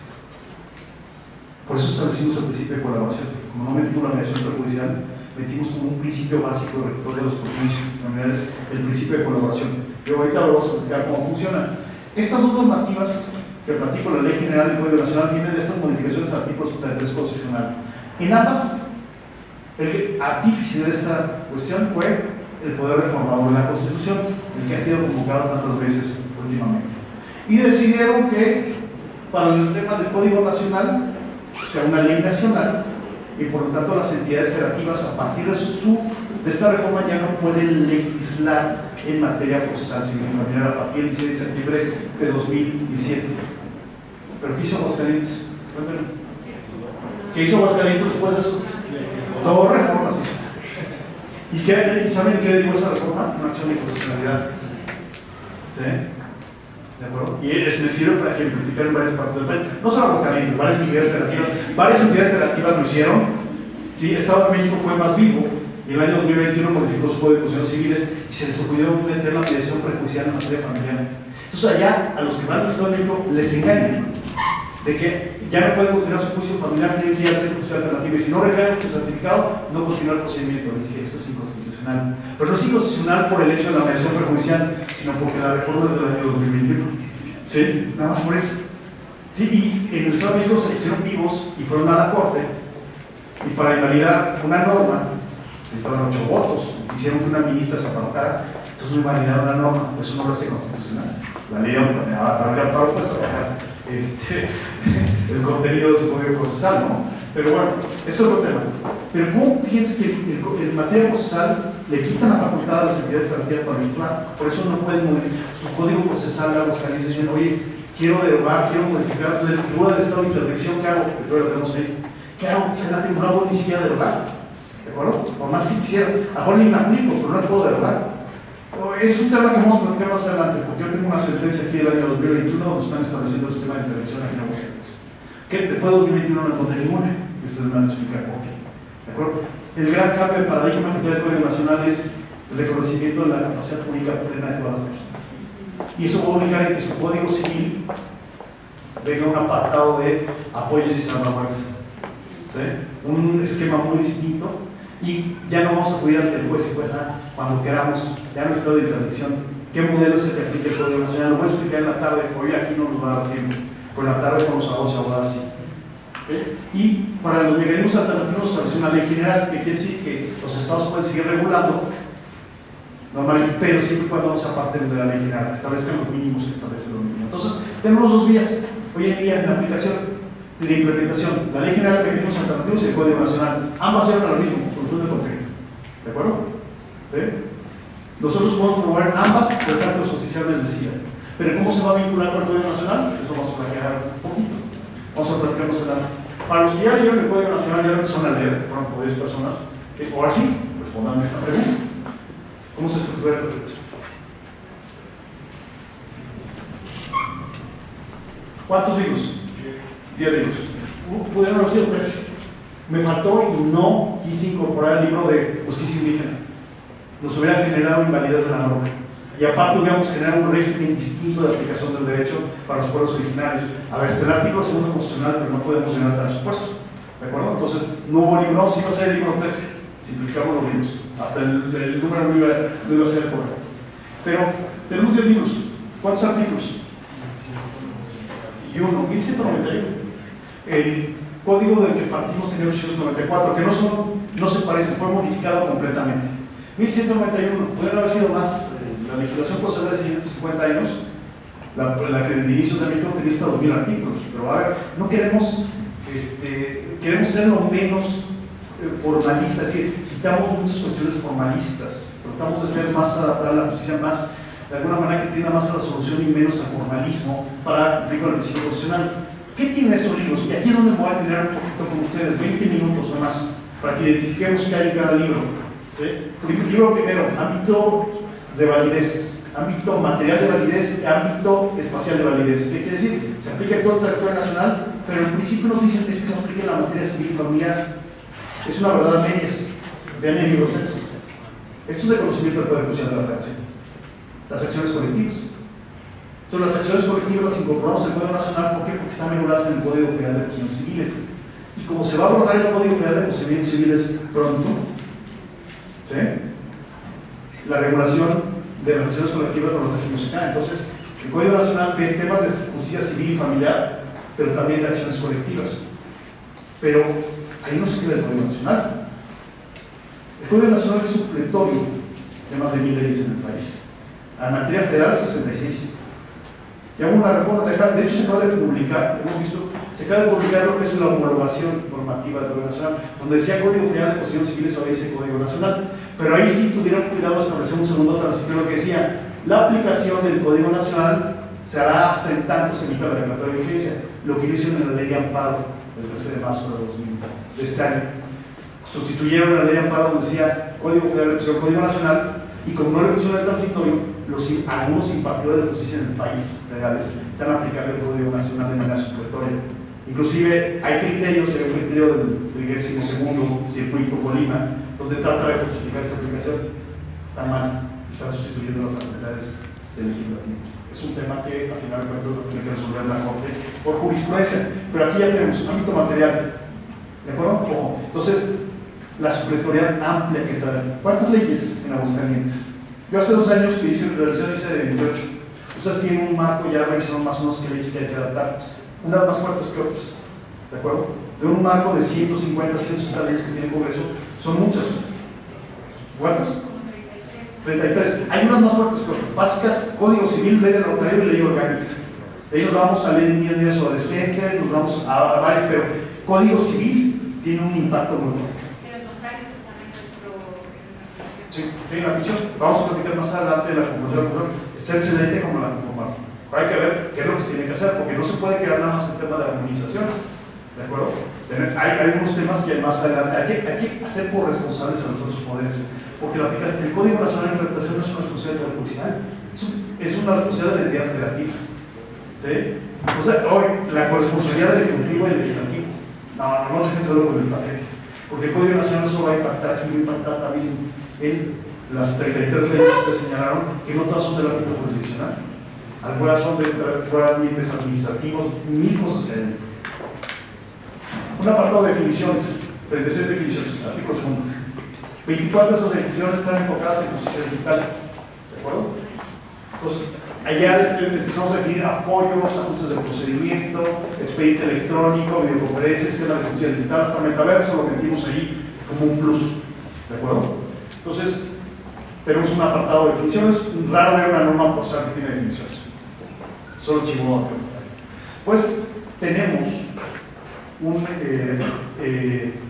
hay 3 artículos básicos del Código Nacional que son del artículo 3 al artículo 6 que traen la filosofía del Código Nacional. En la tarde los voy a explicar, no los voy a explicar ahorita, no nos va a dar tiempo. Pero el artículo 7 nos habla de los principios procesales, rectores del procedimiento, y retomamos los que ya tenía el sistema procesal penal acusatorio. El Código Nacional de Proceso Penal del artículo 4 al 14 nos habla de ciertos principios en materia penal. ¿Cuál es? Oralidad, mediación, concentración, continuidad, ¿sí? El artículo 1790 bis del Código de Comercio nos habla ya, no los enuncia los principios que son aplicables en la oralidad mercantil, y aquí metemos más. Metemos interés superior de la niñez, perspectiva de género, privacidad, litis abierta, ¿de acuerdo? Vamos incorporando más principios y sobre todo colaboración, ¿sí? Entre otros. Después viene todo un desarrollo de acción, no es desarrollo de acciones, es una mención de acciones. Nos dice cómo se clasifican las acciones, los objetos, reales del Estado civil y personales. Hay una mención de acciones reales, reivindicatorias, posesorias, confesorias, negatorias, que no traen procedimiento, no es una mención de lo que tratan, ¿de acuerdo? Es simbólica, yo diría, esa mención. Hasta que llegamos a un tema muy interesante, que la Corte hoy en día ya está discutiendo lo mismo. O sea, que quieren atacar la cosa juzgada, la nulidad de los juicios. Y aquí tenemos acción de nulidad del juicio común. Entonces, lo que nosotros lo que hemos predicado que la cosa juzgada es la verdad legal, en materia civil, ¿no? ¿Por qué lo incorporamos? No, entidades federativas ya lo tenían desarrollado, pero que tú no lo tuvieras regulado en tu Código Procesal, bastaba con que aplicaras. ¿Qué dice el artículo 5 del Código Civil de Aguascalientes? Los actos ejecutados contra el tenor de las leyes colectivas del interés público sean nulos, salvo que la ley disponga algo contrario. Bastaba tener eso y adoptar la jurisprudencia del Poder Judicial para que pedir la nulidad de juicio, para pedir la acción de juicio concluido, aunque no lo hubiera regulado. Entonces teníamos que tomar sobre todo la jurisprudencia de la Ciudad de México, el modelo. Y ojo, lo que hicimos en el Código Nacional fue acotar la acción de nulidad de juicio concluido, solo en materia civil, 2 supuestos, ¿de acuerdo? Hay 2 temporalidades, se adoptó el modelo de la Ciudad de México y se incorporó el Código Nacional, ¿de acuerdo? Entonces, pero lo que se cuidó en esa es que no se abusara de esa figura, porque puede suspender la ejecución de la sentencia, ¿de acuerdo? Dependiendo de los... Entonces, hay una sanción muy fuerte, no solo para la parte que la promueve y no obtiene resolución, sino también para el abogado patrono que la acompaña. Entonces, hay que pensar muy bien si la aplican o no, porque la sanción puede ser muy costosa. ¿Qué viene después aquí? Las excepciones procesales. Y aquí viene el cambio. ¿Por qué en Aguascalientes, aunque tenemos la audiencia de pruebas, alegatos y sentencia, resulta que antes de que resuelvan sentencia de fondo, el juez debe analizar, o la jueza, lo relativo a las excepciones dilatorias y cómo se hace? ¿Cuánto tiempo llevamos para llegar hasta ahí? Lo que pudimos haber hecho mucho antes. ¿Sí? Algunas entidades federativas tienen de previo especial pronunciamiento, esas tienen algunas por ahí parecidas, pero realmente todas las dejan hasta antes de resolver la sentencia. Hace un año, y resulta que le decimos a los partes, oigan, ¿qué creen? No puedo resolver el fondo porque el proceso de excepción procesal. Eso es formalista. El Código Nacional dice no. Artículo 62 en adelante. Excepciones solo regulamos excepciones causales, las preventorias se regulan en la legislación sustantiva. Todas se resuelven en la audiencia preliminar. Todas, salvo una. Es la incompetencia por declinatoria que resuelve la sala. Antes de la puede resolver hasta debe resolverse antes de la sentencia. ¿De acuerdo? Es la única. Todas se resuelven ahí. Ahí ya sabemos si continúa o no continúa el procedimiento. Una después de fijar la etapa postulatoria, en la primera audiencia sabemos si el procedimiento no puede continuar. ¿De acuerdo? ¿Sí? Y eso atiende a la solución del conflicto. ¿Qué después de las excepciones? Pues, y hay cambios en las excepciones causales. La manera en que se acredita, sobre todo, por ejemplo, la independencia, la conexidad, la cosa juzgada, es a través de certificación documental, ya no a través de inspección. ¿De acuerdo? Certificación documental, demanda, cosa de demanda, desplazamientos. Nos cambian un poquito las reglas. ¿Sí? Y el tema de la personalidad. La personalidad es siempre subsanable, siempre que se pueda, subsanable. No es un requisito para desechar la demanda, ¿sí? Para que no continúe el procedimiento. Siempre se da la oportunidad de subsanarla. ¿Por qué? Una cuestión, la autoridad jurisdiccional, hay un principio en el segundo párrafo del artículo cuarto que siempre debe verificar que las partes estén debidamente representadas. ¿De acuerdo? Y aquí entra otro tema. El Código Nacional no impacta sobre el Poder Judicial. ¿La Defensoría Pública la tiene escrita al Poder Judicial o al Ejecutivo? El Ejecutivo. Ayer estuve con los defensores públicos, con 100 de Hidalgo. Y les dije, a ver, su ley orgánica, su ley de defensoría, fue hecha pensando en el sistema penal. No sé si sucede lo mismo aquí en Aguascalientes, pero el Código Nacional hace de tal manera que si una de las partes no está representada en audiencia, el juez no puede llevar la audiencia. Tiene que llamar, si no tiene abogado, llamar a la Defensoría Pública. ¿Sí? Defensoría Pública. Y no estamos pensando si tiene o no tiene recursos económicos, simplemente no tiene abogado. Entonces quiere decir que el Código Nacional es suficiente para que la Defensoría Pública se fortalezca. ¿De acuerdo? Porque siempre debe estar debidamente representada en las partes de juicio. Siempre. Es un deber del juez y la jueza verificar eso. Y si la defensa no es técnica sí es porque no suele, pero si no es efectiva y en materia federal no es especializada, ¿sí? La autoridad judicial lo advierte en la audiencia, inclusive le dice a la parte actor demandada que su defensa no cumple con una defensa efectiva y tiene la oportunidad de revocarlo ahí mismo y le nombra un defensor público. Así está hecho el Código Nacional. ¿De acuerdo? Entonces, ¿por qué? Porque hay que garantizar un principio. Bajo el principio de derecho procesal, muy amplio del Código Nacional, está el principio de igualdad. Hay que garantizar. Y el principio de contradicción. ¿Qué puebla se depende de ello? ¿El Poder Judicial? La defensoría. Y entonces, si no se presenta, no tienes alguien que depende de que se aplace la audiencia, préstame el documento. Sí. No puedes aplazar más el procedimiento. Sí. Y Puebla tiene un código procesal muy bueno, muy distinto a las entidades federativas, pero digo, era muy amplio. Van a tener que adaptarse al Código Nacional, pero ellos establecieron el artículo 19 del Código de Procedimiento Civil de Puebla. En un principio, en el año 2005, que las partes no podían promover si no iban el abogado paterno firmando los escritos. Y eso, el Poder Judicial terminó señalando, no, señores, no pueden hacer eso. Es innovatorio de la acceso a la justicia, no pueden hacerlo. Tuvieron que modificar eso. ¿De acuerdo? Lo que hace el Código Nacional es que las partes pueden promover directamente, pero el juez lo que tiene que verificar es que tengan siempre la oportunidad de estar debidamente representadas. No quieres, el juez siempre te va a dar la posibilidad de que estés. No quieres continuar tú solito, el juez solo debe verificar que siempre hay cierto. Oye, tienes derecho a un defensor público, pues es lo único que tienes que estar. Entonces es una carga para la autoridad jurisdiccional. ¿Sí? Es un tema que vamos a platicar en la tarde, lo que es la representación autorizada y lo que es la especializada, y la Defensoría Pública debe ser especializada en ciertas materias. ¿Okay? ¿Qué más tenemos aquí? Competencia objetiva, competencia subjetiva, es decir, las cuestiones declaratoria y victoria, reglas competenciales, ¿sí? Sobre todo cómo se promueve la excusa, la recusación, un catálogo de impedimentos en el artículo 140 del Código Nacional. Y ojo, pregunta. Aquí la declaratoria suspende el procedimiento, ¿no? El Código Nacional. La declaratoria no. Pero aquí la recusación sí suspende el procedimiento, igual el Código Nacional. ¿Sí? Y ustedes tienen una sanción por la recusación, nosotros le pusimos sanción a la recusación. Le pusimos sanción al tema de la declaratoria cuando no suspende el procedimiento. Entonces hay unas cuestiones que hay que adecuar. Este es el libro primero. Libro segundo es el esqueleto del Código Nacional. ¿Qué trae? ¿Han escuchado el procedimiento convencional? La palabra procedimiento convencional. Materia mercantil, artículo 1051 a 1054 del Código de Comercio. Dice el Código de Comercio, el procedimiento mercantil preferente es el que libremente parte las partes. Y lo adoptamos en el Código Nacional de Materia Civil. El procedimiento comercial, entonces aquí empieza a romper algo que tenemos código postal. Dice, las normas del procedimiento no pueden ser modificadas, ¿sí?, por las partes. Y el Código Nacional dice, ojo, en materia civil sí. Si las partes te traen con su procedimiento, siempre y cuando no viole formalidades esenciales del procedimiento, es válido y el juez se debe acatar, ¿sí?, el procedimiento que ya traigan las partes. Documento público ante ella misma. ¿Por qué? Porque ya lo analizó el Poder Judicial en materia mercantil. En materia familiar no lo aplicamos, porque es de orden público, ahí sí. ¿De acuerdo? Entonces, el procedimiento convencional no es la regla.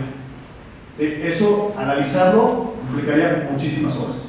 ¿De acuerdo? Entonces, tenemos el procedimiento convencional y después nos empieza a decir cómo se tienen que formar los expedientes. Artículo 137. ¿Cuál es la novedad? Hijo, se formará el expediente físico y electrónico, independientemente que no lleves justicia digital. Entonces, la obligación, aunque no estén preparados para llevar justicia digital, porque no es una obligación, tenemos un libro de justicia digital, pero no es obligación de implementación llevar procedimiento en línea, es falso. Lo que sí te obliga el Código Nacional es que empieces con el expediente electrónico. La misma equivalencia, el principio de equivalencia funcional, que tiene los mismos efectos que el físico. ¿Por qué? Porque lo que queremos a la larga es que solo subsista el expediente electrónico, desaparezca el físico. Ciudad de México lo hizo, y por haberlo hecho de jalón, colapsaron. Vamos a ver.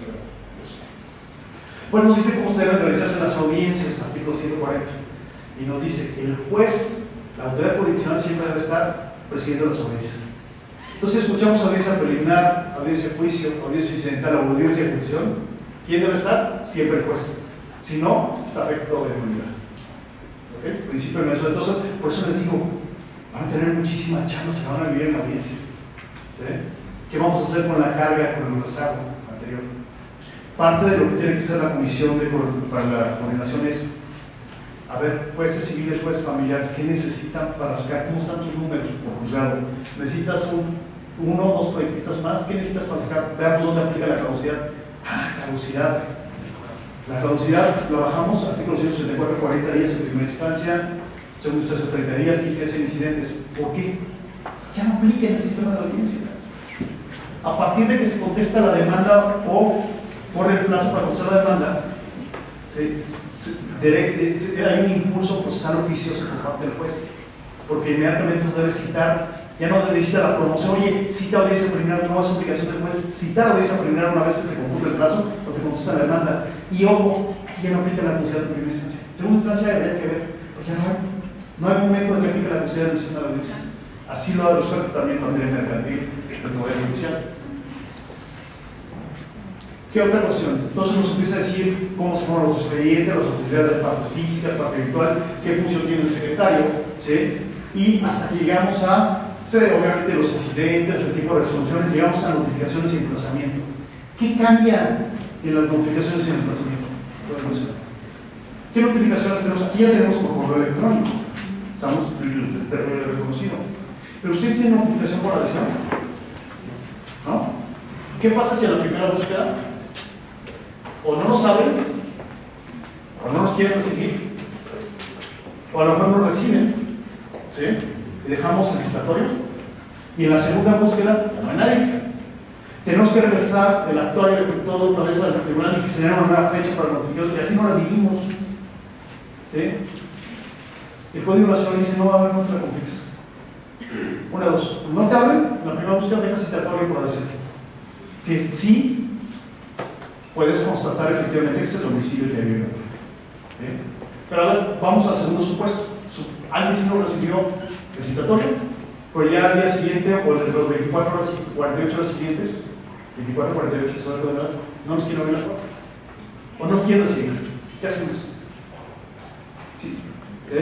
Notificación por adhesión. Punto. ¿Tiene efectos de notificación personal? Vamos. ¿De acuerdo? Entonces, ¿por qué? Porque queremos que avancen los procedimientos. ¿De acuerdo? Ya después que en su momento fije criterio, no es nuevo, pero el Código Nacional, varias entidades federativas ya lo aplican así. Y así lo damos al Código Nacional. Y tenemos el correo electrónico y tenemos sistemas de justicia digital, varias cuestiones que hablan de las notificaciones. Pero lo más importante aquí, a ver, cuando llegamos a la demanda, artículo 285 nos dice, oye, tú debes dar a conocer un domicilio dentro de la jurisdicción. No dice en el lugar de residencia del tribunal. Jurisdicción. Quiere decir que las notificaciones no están cerradas al entorno de la ciudad donde está el tribunal. Pero ojo, me tienes que dar tu número telefónico y tu correo electrónico. ¿Es un requisito esencial? Vamos a preguntar, pero a lo mejor no. Pero viene con un requisito de la demanda y de la posición de la demanda. ¿Por qué lo hicimos así? ¿Para qué efectos? Pensando en la solución del conflicto, artículo 152. ¿Qué pasa si hay reconvención? Ya en autos hay un correo electrónico. ¿Por qué tengo que volver a ir a emplazar personal y domiciliariamente a la parte que es reconvenida si ya estás correo electrónico para efectos procesales? La demanda, la reconvención, se notifica por el correo electrónico, entonces se digitaliza, se certifica y así se envía. El teléfono, llámale por teléfono y refuerza ahí, oye, te acabo de notificar el correo electrónico, te acabo de notificar, punto. Tiene efectos de notificación personal, ¿de acuerdo? Y así continuamos. Después llega el tema, ¿qué pasa? A ver, ojo, cuando ustedes checan el artículo 151, fracción cuarta, nos dice, la parte demandada debe contestar cada hecho,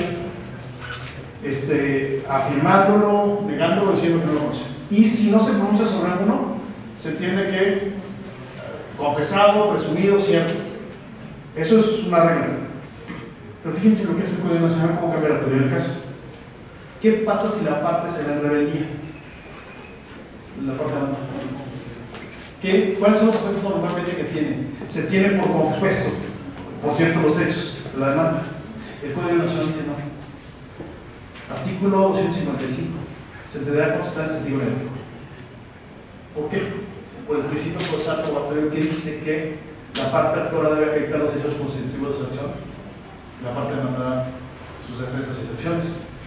Entonces, ¿qué quisimos? Es que el legislador no tiene por qué decirnos, ¿sí?, quién tiene a favor qué, las presunciones que se van dando durante el procesal, por qué le hace una garantía al actor porque no contestó el demandado. El demandado puede haber no contestado por 1000 razones, hasta porque se murió de miedo o porque no tenía dinero, o porque se le pasó el paso al abogado, mil cosas. Entonces, porque por eso es lo importante no contestar. ¿Por qué? Porque es parte de la teoría del caso. Vamos a platicarlo. A ver, la persona rebelde puede comparecer en cualquier etapa del procedimiento, cualquier etapa, aunque inicia el procedimiento, y no queda desprotegido. Yo siempre pongo el ejemplo de qué pasa si la parte actora presenta pruebas, declaración de parte, pericial y testimonial, y el abogado al analizar puede decir, no te preocupes. A ver, si nosotros, declaración de parte, no te preocupes, ahorita va a ser testimonial, nos cuesta. A ver, llegar a los testigos cuesta. Y aparte, estarlos adoctrinando es otra cuestión. Pues la pericial, te van a costar los periciales. Si no tienes dinero para pagar, no hay menos para las periciales. Entonces, te vamos a poner la audiencia de juicio, y en la audiencia de juicio nos vamos a probar. Y ojo, como él pidió la declaración de parte propia, y nosotros nos presentamos, la declaración de parte propia se convierte en una declaración de parte completa. Yo puedo interrogar, no tenemos confesional en el Código Nacional. ¿Sí? Las testimoniales, llevo a los testigos, pero no tenemos tacha de testigos. Tenemos derecho a participar en el interrogatorio por el interrogatorio. Y la idoneidad y credibilidad del testigo es a través del interrogatorio. Acabamos con los testigos. Pero fíjense cómo cambia la prueba pericial. El perito cumplía su labor hasta después de considerar entregando digitalmente. Y solo en casos excepcionales considerar encuentros citado en la audiencia. Ahora el Código Nacional hace que los peritos, para que la prueba pericial se considere desahogadora de manera completa, el perito tiene que asistir a la audiencia de juicio, explicar varios conclusiones y someterse al interrogatorio libre que le hagan las partes. Y ahí, haciendo caer al perito, se cae su libro. Entonces, no está protegido la parte, ¿verdad? Porque algunos códigos le permitían prestar excepciones perentorias en primera o en segunda instancia, ¿sí? ¿Quién el Código Nacional no adopta ese sistema? Entonces, esto viene. Aquí viene regulado el juicio de sumario. No me voy a meter a fondo porque ya más o menos justicia civil. Un solo procedimiento, una sola vía. Juicio de civil oral. Si no existe una regulación especial en el Código Nacional, cualquier acción, conflicto, controversia, se va a plantear el juicio de civil oral. Es un juicio de regla. Artículo 357 del Código Nacional. ¿De acuerdo? Y tenemos 4 procedimientos especiales. Los platicamos. Juicio hipotecario civil oral, juicio de arrendamiento inmobiliario, juicio ejecutivo sin oral y juicio de inmatriculación. No hay otros. Esto es lo que tenemos aquí. ¿De acuerdo? Y tenemos actos prejudiciales, tenemos un nuevo sistema en providencias precautorias, artículo 409, examen de incidente de oficio para garantizar el principio de contradicción del dictado de una medida provisional. Entonces, adaptamos el sistema de la ley de amparo, artículos 124 159, suspensión provisional, suspensión definitiva. Entonces, providencia provisional y subsiste hasta que se resuelva sobre la definitiva, inmediatamente que se dé la vista a la parte ejecutada, ¿sí? Tiene derecho a contraargumentar, inmediatamente se resuelve en audiencia, en una audiencia incidental, si subsiste o no subsiste la medida de la providencia precautoria y lo que va del procedimiento. Punto. No hay que esperar a que reclame, se abre automáticamente el incidente en materia civil. En materia familiar se resuelve en la audiencia preliminar, la revisión. Esto es el libro tercero. ¿Por qué metimos el juicio oral sumario aquí? ¿Por qué no lo metimos aquí y acá? Para que aplique a ambas materias. ¿De acuerdo? Por ejemplo, su regulación aquí del juicio oral sumario. Entonces, libro del cuarto de la justicia familiar. Este es un libro base del Código Postal de Chihuahua, era el más avanzado del país del año 2016, muy garantista, y todavía se hizo más aquí. Entonces, aquí el juez, el principio de dirección procesal, se vuelve amplísimo, y sobre todo la facultad de acción del juez, de oficio actúa en todo. Y el juez, principio de litis abierta, no está sujeto a lo planteado por el escrito, puede traer pruebas, puede diseñar pruebas anticipadas, ¿sí? Puede dictar medidas de orden de protección de oficio, puede asegurar alimentos de oficio, aunque no lo piden las partes, él advirtiendo, y puede entrevistar al menor fuera del principio de contradicción, ¿sí? Y lo guarda en el registro para evitar la revictimización, no están las partes, el juez tiene la entrevista directamente con un grupo multidisciplinario, hay unas reglas muy específicas, y si es necesaria la comparación del menor, lo que se empieza el registro a la sala, ¿sí? A fin de que el menor no esté en espacios, ¿sí? Que le puedan generar un daño. Entonces, son temas muy interesantes aquí. Aquí es un libro muy garantista. Me edité los conceptos de violencia vicaria, catalogador de las medidas de protección. La presidenta le está metiendo mano a este libro, el libro cuarto, ¿sí? La justicia familiar, sobre todo por el tema de violencia de género. Tenemos el procedimiento de adopción, hay un procedimiento de adopción que se estableció. Entonces, ojo, tenemos el procedimiento de adopción aquí. ¿Su adopción dónde la regulan? ¿En el Código Civil o en una ley de adopción? Pues se van a tener que adecuar a lo que establece el Código Nacional, va a obligar una cierta modificación a la materia sustantiva. Claro. En la materia de la adopción, ¿cuál fue la razón para dejar una revisión por parte del Supremo? Chihuahua, el modelo de Chihuahua nos pidió que una vez dictada, es una revisión oficiosa de 15 días muy rápida, ¿sí? Para verificar la nueva adopción. A ver, cierto, esa es la pregunta, ¿por qué se hizo? Para que la sala familiar conociera echar último, ¿sí? Sobre la adopción. ¿Sí? ¿Por qué? Porque no es el tema del adoptado, sino del seguimiento. Por ejemplo, se obliga pues, durante los siguientes 3 años a también seguir el seguimiento de la adopción, no solo a la propiedad de protección de niñas sobre respecto al DIF. Entonces, lo que va a revisar es el paquete completo, no solo la adopción, sino las medidas para su seguimiento. ¿De acuerdo? Sobre todo porque hay que el interés superior de la niñez. Es un nuevo ojo, pero busca que sea muy rápido. ¿Cuál es la ventaja? ¿Por qué metimos revisión oficiosa? Porque tú puedes llegar a una por el juez familiar, ¿sí? Y lo que haces es que tienes 3 opciones. A ver, 1, llegaste con certificado de idoneidad, el procedimiento es express. ¿Sí? Express. Ya viene el certificado de idoneidad, ese express es el procedimiento. Llegaste sin el certificado de idoneidad, pero ya lo solicitaste. ¿Qué hace inmediatamente el juez? ¿Sí? Solicitarle a la autoridad que no pase 90 días que me entregues el certificado y el expediente. Porque se tardan 1 año, 6 meses. En la emisión de un certificado de idoneidad, no sé aquí en Aguascalientes, pero las demás entidades federativas, pero 1 año, 6 meses en emitir un certificado de idoneidad. El niño, ¿sí? Se convierte en adulto. Los padres lidiando, y ojo, es un tema administrativo, pero el código nacional, o llegaste sin el certificado de idoneidad y no lo has solicitado, te abre el expediente, inicia el procedimiento, pero inmediatamente te remite hacia la autoridad administrativa y para que solicite el certificado de idoneidad y le da vista. Y esas vistas son muchas veces, por eso son con apercibimiento. ¿Sí? ¿De acuerdo? Para que haga llegar el expediente y lo remita y cumpla con el plazo que establece la Ley General de Niñas y Adolescentes. ¿De acuerdo? Mi comentario nace en el sentido de si la idea era hacerlo, regresamos al tema de rápido, no sería alentar los procesos. Digo, desconozco la historia que tuvo Chihuahua para desconfiar del trabajo de su juez familiar y decir, desde ahí lo reviso. pero me parece que no debiera. La pregunta es que la mayoría de los códigos procesales tienen una apelación para la adopción y no envían los oficios correspondientes al registro civil hasta que pasa el plazo para la apelación. Sí, aquí es oficios inmediatamente da conocimiento. A ver, el problema no es el plazo que establece, el problema es cómo lo implementamos aquí. Basta un acuerdo del órgano de administración judicial o de determinar pleno para saber inmediatamente que es resuelta se pasará a sala y será un asunto de interés y trascendencia. Es un ejemplo, ¿no? Es que depende de cómo lo manejas tú. Cumple con el plazo de 15 días y es perfecto. ¿Sí? Es como lo manejas en el Poder Judicial. Claro. Entonces, a ver, nadie lo observó. El planteamiento lo hicieron desde Chihuahua, sería una cosa de realidad, que es la impulsora del gobierno de Chihuahua. El tema con las adopciones también, aquí en Aguascalientes tenemos un capítulo especial para niños en estado de resguardo por parte del DIF, pero en el Código Nacional. Expósito o abandonado. Exactamente. Sí. Pero aquí no, o sea, en el Nacional ya no tenemos esa parte. No, es que no es necesario establecerlo. ¿Por qué? Porque eso se regula en la Ley General de Niños y Adolescentes y en los códigos civiles o las leyes familiares, la parte de los requisitos de adopción. Aquí nosotros nada más regulamos la parte del procedimiento. ¿Qué te voy a comentar?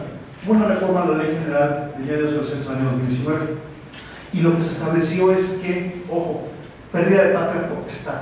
Pensemos en eso. Algunos estados no han dado el brinco.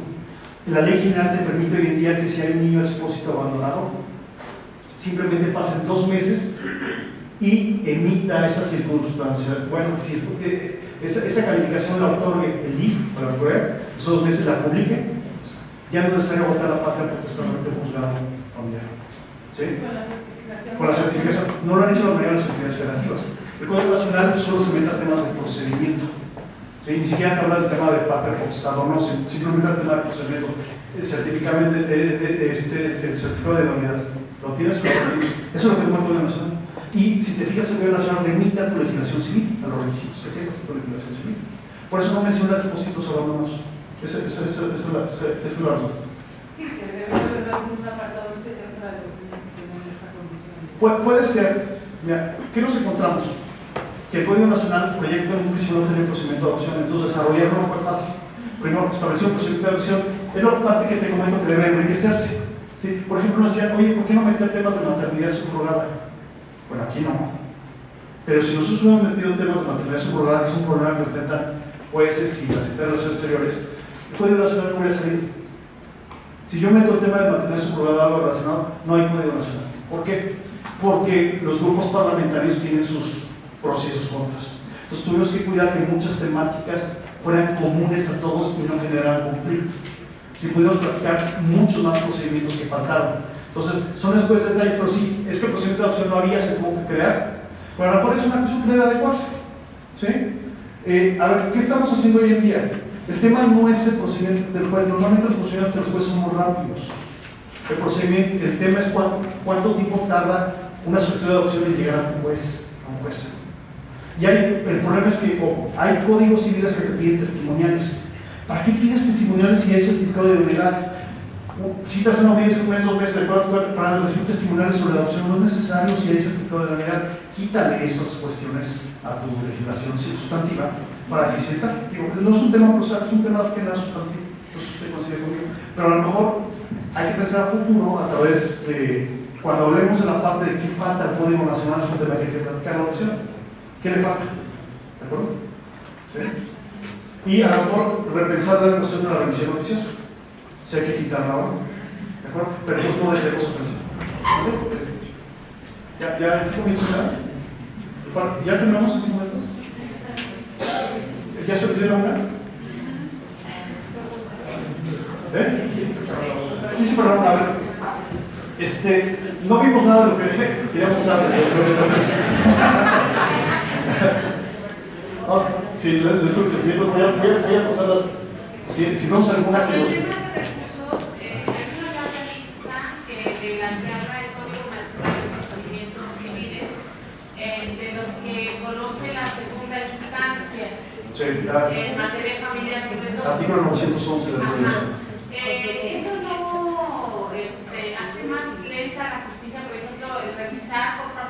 de la segunda instancia, las medidas cautelares y una serie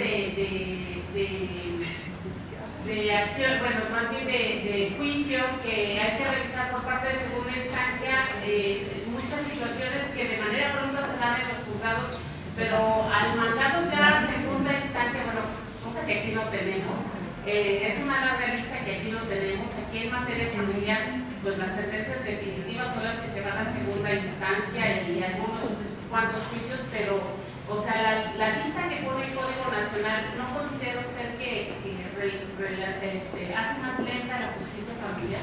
A ver, podría ser, vamos a poner dos cosas. Uno, a ver, cuando vi el recurso de apelación aquí en su Código de Procedimientos Civiles, no distinguí si es materia civil o familiar, dice, se va en ambos efectos. El Código Nacional no se va en ambos efectos, se va en un solo efecto, es decir, se va sin suspensión del procedimiento, es decir, la ejecución es inmediata en materia familiar. ¿Sí? A diferencia aquí, creo que se ven ambos efectos, ¿no?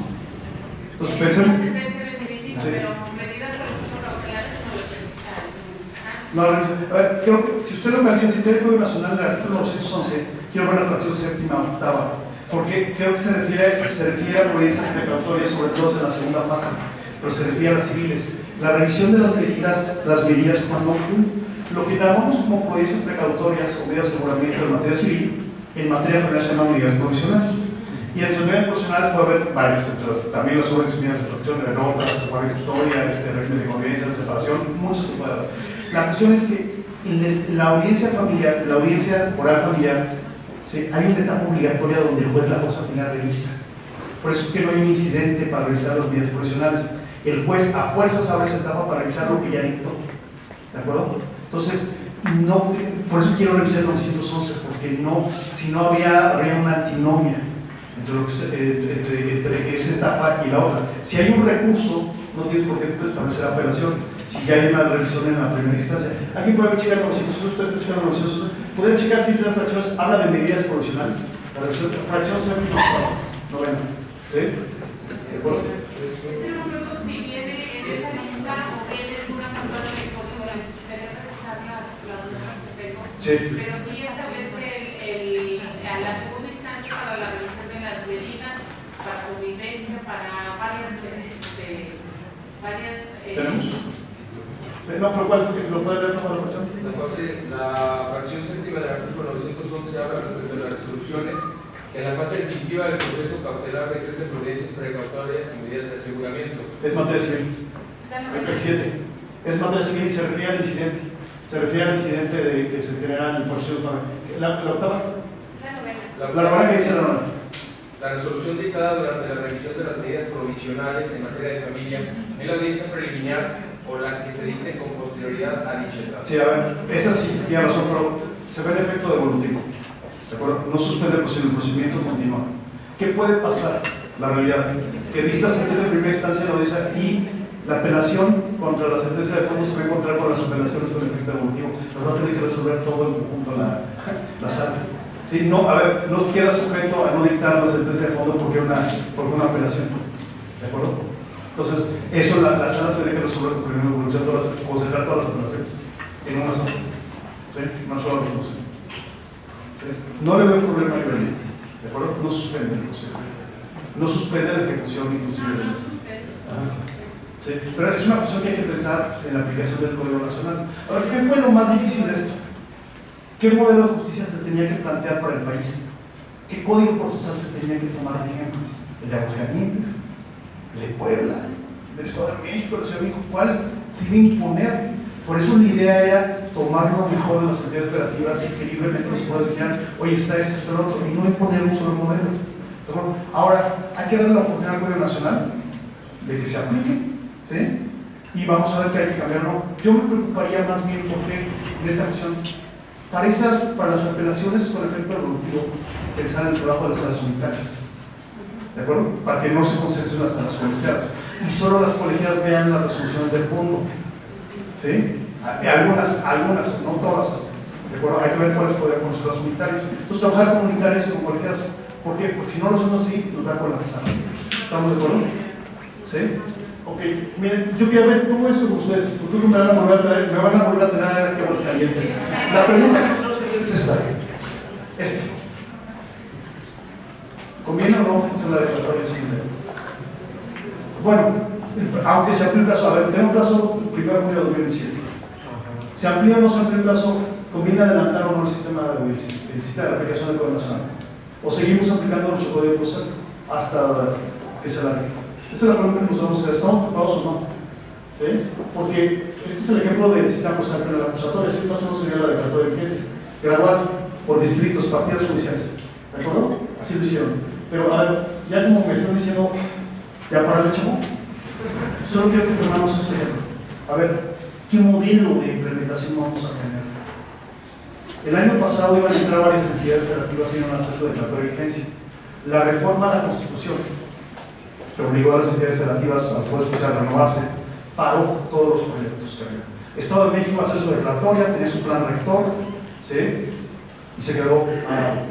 ¿De acuerdo? Entonces, Ciudad de México dice, yo quiero ser el ejemplo a nivel nacional. Inclusive la Ciudad de México, ya antes de que se publicara el Código Nacional, ya tenía formado 30 jueces y magistrados y todo eso, para que fueran formador de formadores. Y querían compartirnos su sistema, que su sistema de publicar en Ciudad de México se publica en todo el país. Vías de gestión administrativa, jueces de etapa postulatoria, jueces de oralidad y jueces de ejecución, como en materia penal, expediente electrónico y mil cosas que le metieron ahí. Colapsaron.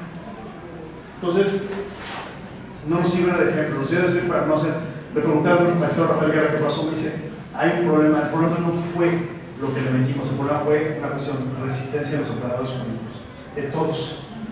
Los magistrados brincaron porque les llevamos el toque electrónico. Estaban acostumbrados a leer y querían el toque certificado, querían todo certificado. No, toque electrónico. Brincaron. ¿Sí? En las unidades de gestión administrativa, ¿sí? No quieren hacer notificaciones de notificación a partir del Tribunal Nacional, solo los procedimientos especiales que tienen.